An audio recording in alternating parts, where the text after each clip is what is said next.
Come back my YouTube channel. دوستو، اجاز صاحب کے یہ الفاظ جیسے ہی زوار کے کانوں میں پڑے، اسے ایسا محسوس ہوا جیسے کسی نے اس کے سینے میں خنجر گھونپ دیا ہو۔ ہر طرف خاموشی چھا گئی۔ اجاز صاحب نے مسکراتے ہوئے ہارون کی انگلی میں چاندی کی انگوٹھی پہنائی۔ جیسے ہی وہ پارس کا ہاتھ تھام کر اسے چاندی کا کڑا پہنانے لگے، پارس کا ضبط جواب دے گیا۔ اس نے جھٹکے سے اپنا ہاتھ پیچھے کھینچ لیا اور غصے میں سب کے سامنے وہاں سے باہر چلی گئی۔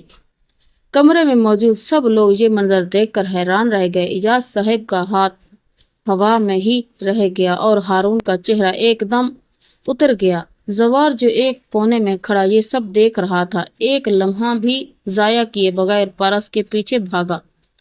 پارس باغ میں کھڑی رو رہی تھی اور اس کا سانس پھول رہا تھا۔ زوار جیسے ہی اس کے قریب پہنچا، پارس مڑی اور چیخ کر بولی، آخر کیوں زوار، کیوں تم خاموشی سے یہ سب تماشا دیکھ کیوں رہے ہو؟ کیوں نہیں سب کو سچ بتا دیتے؟ یہ سب کچھ کیوں ہونے دے رہے ہو تم؟ مجھے سمجھ نہیں آ رہی کہ تم اپنی ہی ہاتھوں مجھے کسی اور کا حوالے کیسے کر سکتے ہو؟ زوار نے تڑپ کر پارس کی آنکھوں میں دیکھا اور بھری ہوئی آواز میں کہا، آخر تم کیا کہنا چاہتی ہو پارس؟ میں نے ہمیشہ وہی کیا جو میرے بابا نے حکم دیا ہے۔ سچ تو یہ ہے کہ میرے بابا کی زبان میرے لیے میری جان سے بھی زیادہ قیمتی ہے۔ پارس نے اسے جھنجھوڑتے ہوئے کہا، تمہارے بابا کی زبان کسی کی زندگی سے زیادہ قیمتی ہے؟ تم بزدل ہو زوار، مجھے تم سے ہرگز امید نہیں تھی کہ تم اپنی محبت کے لیے ایک لفظ بھی نہیں بولو گے اور مجھے کسی اور کا ہوتے ہوئے دیکھتے ہو رہو گے۔ اب بھگتو اپنی خاموشی کا انجام۔ زوار کچھ کہنا چاہتا تھا لیکن پارس نے انگلی کے اشارے سے اسے خاموش کروا دیا اور وہاں سے چلی گئی۔ گھر کے اندر ہارون نے اپنا اصلی روپ دکھنا شروع کر دیا۔ وہ پہلے ہی پارس کی خوبصورتی اور اس کی دولت کا دیوانہ ہو چکا تھا۔ جب پارس واپس آئی تو ہارون نے بڑے فخر سے کہا، پارس، یہ کڑا تمہیں پہننا ہی پڑے گا۔ اب تم صرف میری ہو اور جو کافی تم نے ابھی بنائی تھی وہ بنانا اچھی طرح سے سیکھ لو، کیونکہ شادی کے بعد میں روز تم سے اسی کافی کی فرمائش کیا کروں گا۔ ہارون کی یہ باتیں زوار کی کانوں میں زہر گھول رہی تھی۔ غصے میں اس نے میز پر زور سے مکہ مارا جس سے شیشے کا گلاس ٹوٹ گیا، مگر وہ اپنے بابا کے سامنے کچھ نہ بول سکا اور غصے میں پیر پٹکتا ہوا کمرے سے باہر نکل گیا۔ دوسری طرف ریشم، جو زوار کی منگیتر ہے، شاید خوف میں مبتلا ہو چکی ہے۔ اسے اندازہ ہو گیا ہے کہ زوار کا دل اب اس کے پاس نہیں رہا۔ زوار نے ریشم سے صاف کہہ دیا تھا کہ شادی کے بعد بھی وہ 6 ماہ شہر میں رہ کر پارس کی حفاظت کرے گا اور صرف ایک دن کے لیے گاؤں واپس آئے گا۔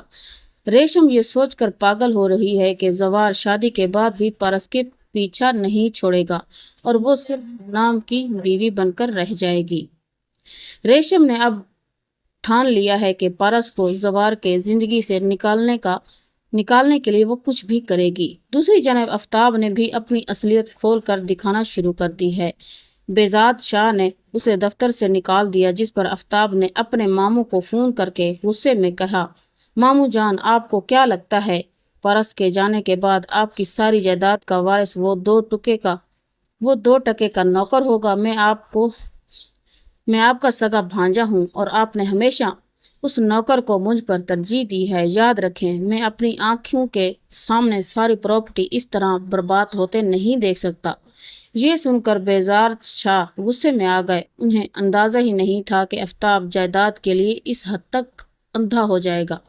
کہانی ایک ایسے موڑ پر پہنچ چکی ہے جہاں زوار کی محبت اور بے بسی اسے جینے نہیں دے رہی، جبکہ پارس غصے میں اپنے ہی لوگوں سے دور ہوتی جا رہی ہے۔ اجاز صاحب کو ہارون بہت اچھا لگنے لگا ہے، لیکن وہ یہ نہیں جانتے کہ ہارون کی نظریں صرف پارس پر نہیں بلکہ اس کی دولت پر بھی ہیں۔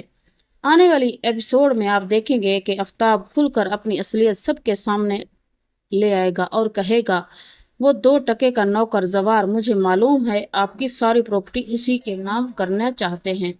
جس پر بہزاد شاہ غصے میں جواب دیں گے، تمہاری اور شاہین کی ساری باتیں میں نے خود سن لی تھی۔ آفتاب کہے گا کہ اس میں غلط کیا ہے؟ آخر آپ کی ساری جائیداد کا حقدار میں ہی ہوں۔ دوسری طرف پارس اپنے والد کے سامنے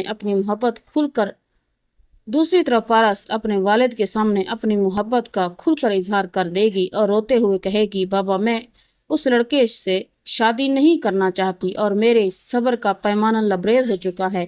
اگر میں شادی کروں گی تو صرف زوار سے ہی کروں گی۔ جس کے بعد بہزاد شاہ دوبارہ